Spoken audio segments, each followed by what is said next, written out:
एक ऐसे गांव की कहानी है जहां 4 भाई रहते थे। उन सब में कोई न कोई बेवकूफी होती रहती है। उनकी बेवकूफी की वजह से इस गांव का नाम हमेशा मशहूर रहता है। इनकी नादानियां ही इन्हें जीने की एक राह देती थीं। जितना इनमें आपस में प्यार छुपा होता था, उतना ही इनके अंदर नफरत भी पलने लगती थी। उन चारों में से सबसे बड़ा भाई अपने आप को बुद्धिमान मानता था।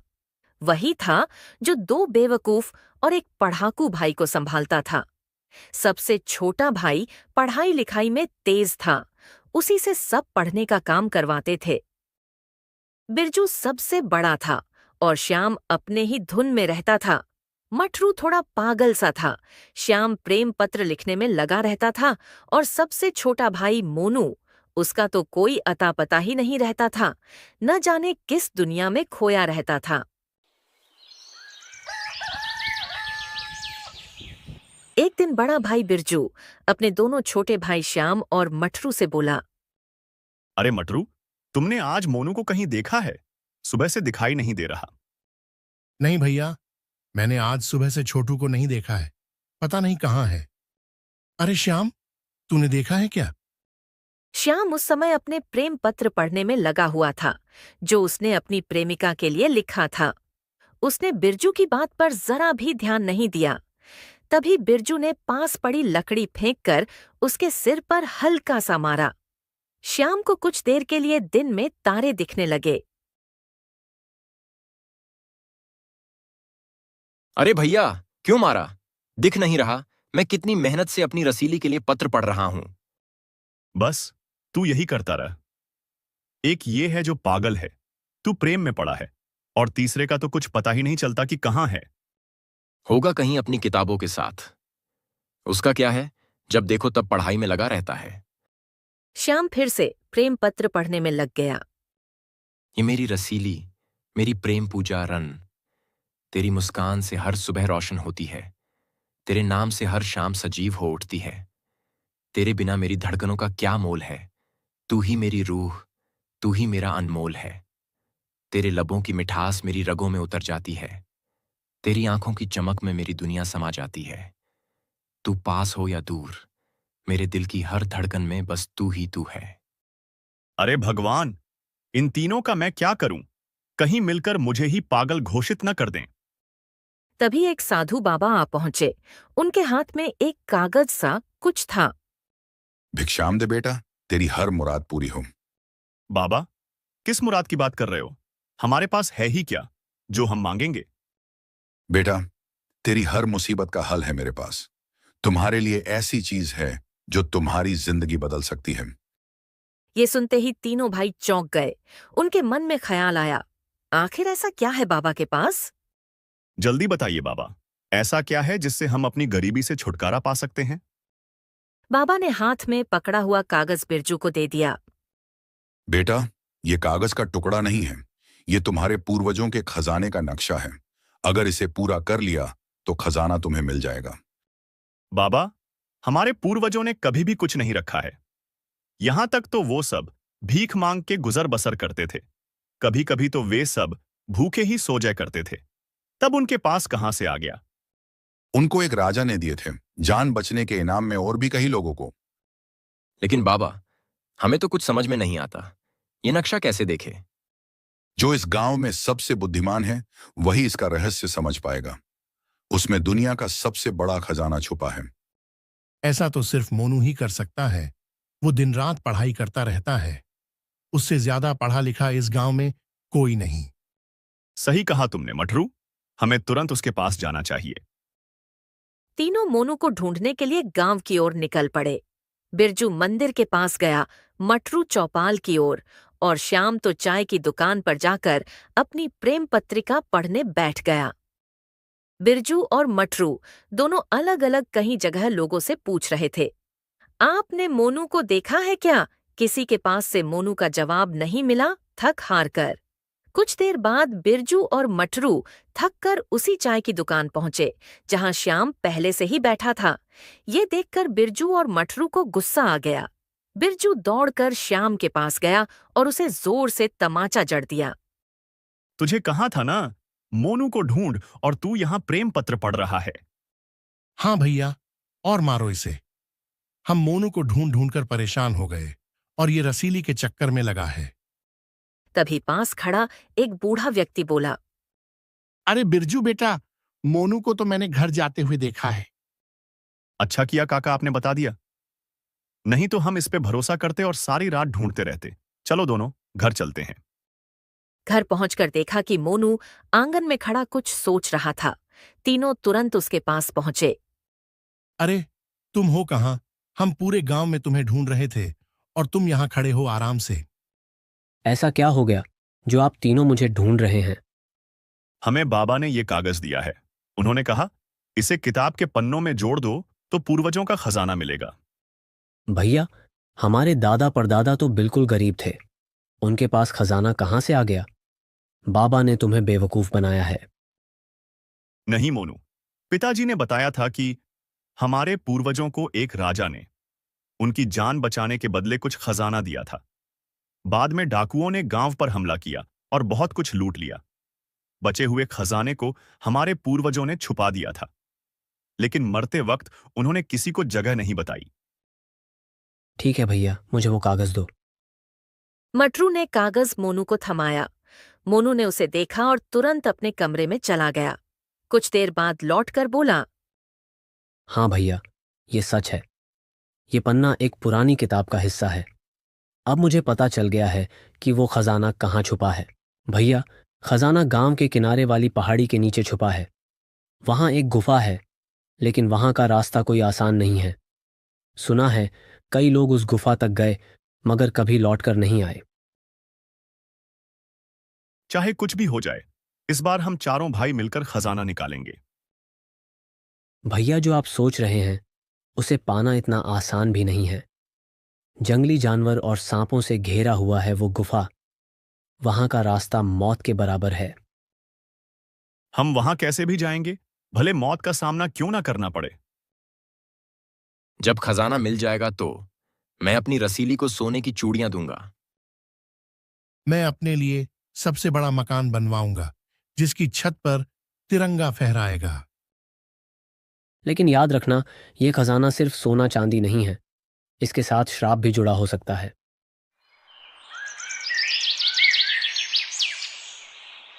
रात का समय तय किया गया।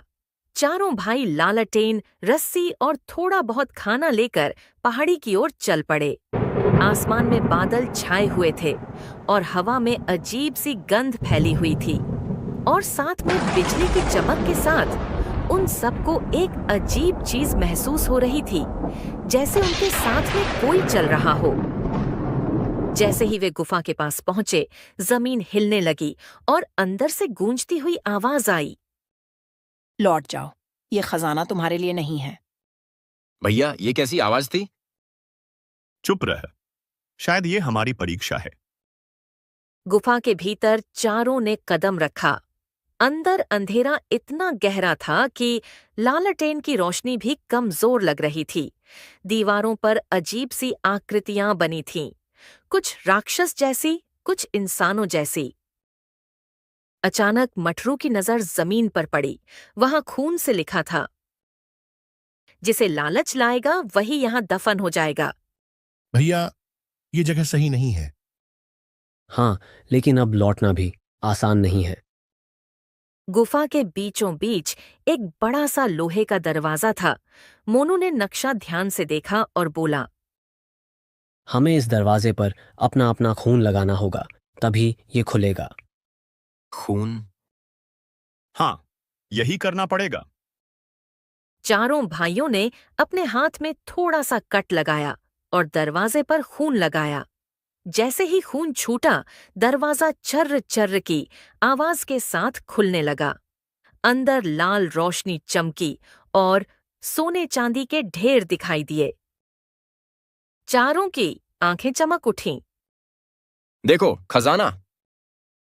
इतना सोना तो मैंने कभी सपने में भी नहीं देखा था। अब हमारी गरीबी खत्म। लेकिन तभी खजाने के ढेर से एक काली परछाई उठ खड़ी हुई। उसके हाथ में लंबा भाला था और आंखों में आग जल रही थी। वो गूंजती हुई आवाज में बोली। ये खजाना तुम्हारे पूर्वजों का नहीं, ये मेरा है। जिसने इसे छुआ उसकी आत्मा यहीं कैद हो जाएगी। भैया, यही वो श्राप हो सकता है जिसके बारे में मैंने कहा था। अगर हम खजाना छुएंगे तो जिंदा नहीं बचेंगे।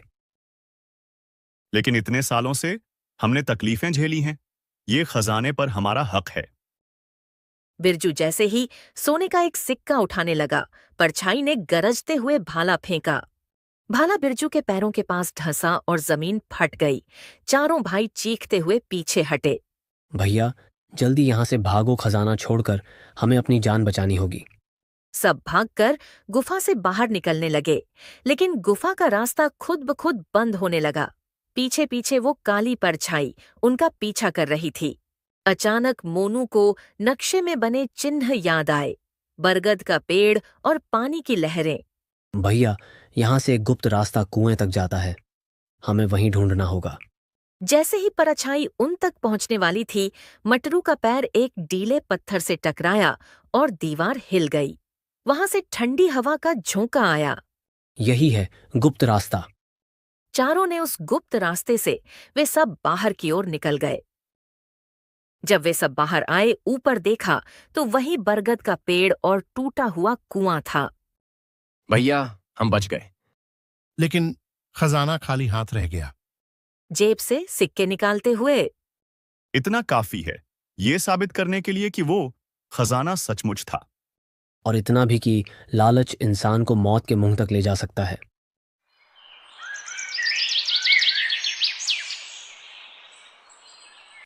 चारों भाई गांव लौट आए, लेकिन उस दिन के बाद से उन्होंने कभी खजाने का नाम तक नहीं लिया।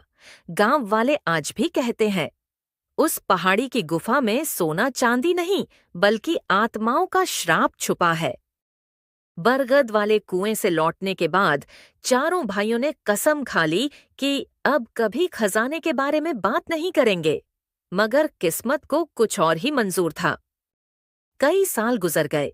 बिरजू खेती बाड़ी में लग गया, मटरू गांव की पंचायत में बैठने लगा, श्याम आखिरकार अपनी रसीली से ब्याह कर चुका था और मोनू गांव का मास्टर बनकर बच्चों को पढ़ाने लगा था। सब कुछ सामान्य लग रहा था, लेकिन उस रात फिर वही हुआ जिसकी उम्मीद किसी ने नहीं की थी। आधी रात को गांव में तूफान सा उठ गया। हवा में अजीब सी गंध फैल गई और बरगद के पेड़ की डालियां ऐसे हिलने लगीं जैसे किसी ने जोर से झकझोरा हो। कुएं से अचानक औरत की आवाज गूंजी। सोना मुझे लौटा दो, लौट आओ, अभी खजाना अधूरा है। भैया, ये तो वही औरत है जो हमें उस गुफा में मिली थी। मटरू हैरानी से देखते हुए। लेकिन अब क्यों? हम तो वहां से खाली हाथ लौट आए थे। नहीं, हम खाली हाथ नहीं लौटे थे। याद है, भैया ने कुछ सिक्के रख लिए थे। शायद वही कारण है कि वो हमें बुला रही है। मतलब अभी वो श्राप को हमारे पीछे लग गया। भैया, आपसे यही गलती हुई है उस दिन। अब हम सबको उस कुआं के पास चलना चाहिए। चारों भाई कुआं के पास जाने लगे। कुछ ही देर में उस कुएं के पास पहुंचे। पानी लाल रंग में बदल चुका था। अचानक पानी में से एक औरत का चेहरा ऊपर आया। वो वही थी, खूबसूरत, लेकिन उसकी आंखें शून्य जैसी लाल और होठों पर खून की लकीर। वो बोली, तुम्हारे पूर्वजों ने जो हमसे छीना था उसे लौटाओ, वरना तुम्हारी नस्ल हमेशा श्रापित रहेगी। हम सच जानना चाहते हैं, हमारे पूर्वजों ने क्या किया था? उन्होंने मेरी जान ली, मेरा खजाना छीना और मेरी आत्मा को इस कुएं में कैद कर दिया। जब तक खजाना यथावत लौटाया नहीं जाएगा, मैं हर पीढ़ी से बदला लेती रहूंगी। सुनकर चारों भाइयों के पैरों तले जमीन खिसक गई। अगर ये सच है तो हमें ये श्राप तोड़ना ही होगा। लेकिन कैसे भैया? वो तो आत्मा है, इंसान नहीं। और अगर उसने हमें खजाने की जगह फिर से फंसा दिया तो? एक ही तरीका है, हमें वही खजाना फिर से ढूंढकर इस औरत को लौटाना होगा। औरत ने अपने हाथ का इशारा किया। अचानक पानी में लाल लपटें उठीं और चारों भाइयों के पैरों तले जमीन धंस गई। अगले ही पल वे सब कुएं के भीतर खींचे चले गए। अंधेरे में गिरते हुए उन्हें लगा जैसे वे किसी और ही दुनिया में पहुंच रहे हों, जहां न दिन था न रात, सिर्फ सन्नाटा और टिमटिमाती लाल रोशनी। सामने वही गुफा थी, लेकिन इस बार खजाने के ढेर की जगह सिर्फ राख और हड्डियां थीं। बीचों बीच वो औरत खड़ी थी, उसके पीछे लोहे का विशाल ताला फिर से बंद था। दरवाजा तभी खुलेगा जब तुम में से कोई एक अपना जीवन बलिदान देगा, तभी खजाना लौटाया जा सकेगा और श्राप टूटेगा। अपने जीवन का बलिदान? ये तो पागलपन है। भैया, अब क्या करें? यही सच है। खजाना लालच से मिला था और उसे केवल त्याग से ही लौटाया जा सकता है। चारों भाइयों के बीच सन्नाटा छा गया। सब एक दूसरे को देखने लगे। तभी बड़ा भाई बिरजू आगे बढ़ा और बोला, हमेशा मैंने तुम तीनों को संभाला है, ये जिम्मेदारी भी मेरी है। अगर मेरी जान देने से हमारे वंश का श्राप मिटेगा तो मैं तैयार हूं। नहीं भैया, हम आपको नहीं खो सकते। खजाने की खातिर आपको मरते हुए नहीं देख सकता। भैया, अगर यही रास्ता है तो हम सब मिलकर भी त्याग कर सकते हैं। तभी दरवाजे पर बनी आकृतियां चमकने लगीं और औरत गरज कर बोली, एक ही बलिदान काफी है। तय करो, कौन वारिस बनेगा मौत का? चारों भाइयों की आंखें नम हो गईं। माहौल में मौत जैसी ठंडक फैल गई। चारों भाइयों के चेहरे पर मौत की छाया थी। कुएं के भीतर की गुफा में लाल रोशनी औरत के शब्दों के साथ गूंज रही थी। तय करो, कौन देगा अपना जीवन? भैया, आप हमेशा हमें बचाते आए, इस बार भी क्यों आप? क्योंकि मैं सबसे बड़ा हूं। परिवार का बोझ हमेशा बड़े कंधों पर होता है। लेकिन बलिदान देकर क्या सच में श्राप टूट जाएगा, या फिर ये औरत हमें धोखा दे रही है? सही कह रहा है मटरू। कहीं ये आत्मा हमारे बलिदान से और ताकतवर न हो जाए। तभी औरत जोर से हंस पड़ी। उसकी हंसी गुफा की दीवारों से टकराकर ऐसी गूंजी मानो 100 औरतें एक साथ रो रही हों। सवाल मत करो, वरना सब मरोगे। जिसने त्याग किया वही मुक्ति पाएगा, बाकी की आत्माएं यहीं सड़ती रहेंगी। भैया, हम फंस गए हैं। तभी मोनू ने दीवार पर नजर डाली। वहां एक पुरानी लिपि खुदी थी। खजाना रक्त से नहीं, सत्य से लौटेगा। जो जान दे वो बंधन में रहेगा, जो सत्य दे वही मुक्त होगा। भाइयों, ये औरत झूठ बोल रही है। असली शर्त बलिदान की नहीं बल्कि सच की है। मतलब? हमारे पूर्वजों ने खजाना छीनकर उसे छुपा दिया और इस औरत की आत्मा को कुएं में कैद कर दिया। मुक्ति तभी मिलेगी जब हम उस सच को मानकर सबके सामने प्रकट करेंगे। आत्मा का क्रोध। औरत चीख पड़ी, चुप, ये सच किसी को मत बताना, वरना। लेकिन मोनू जोर से चिल्लाया, हाँ, हम मानते हैं कि हमारे पूर्वज गुनहगार थे। उन्होंने तुम्हारी हत्या की, तुम्हारा खजाना छीना और तुम्हें धोखा दिया। आज हम गांव के सामने ये सच कहेंगे और सब कुछ लौटाएंगे। अचानक गुफा हिलने लगी। लाल लपटें बुझ गईं और दीवार का ताला अपने आप खुल गया। ताले के पीछे चमचमाता खजाना था, लेकिन उसके पास ही औरत का असली शव पड़ा था, सूखी हड्डियां और टूटे गहने। औरत का चेहरा नरम हो गया, उसकी आंखों से आंसू बह निकले। सदियों बाद किसी ने सच स्वीकारा है। यही मेरी मुक्ति थी। अब मैं आजाद हूँ। इतना कहकर उसकी आत्मा सफेद रोशनी में बदल गई और धीरे धीरे गायब हो गई।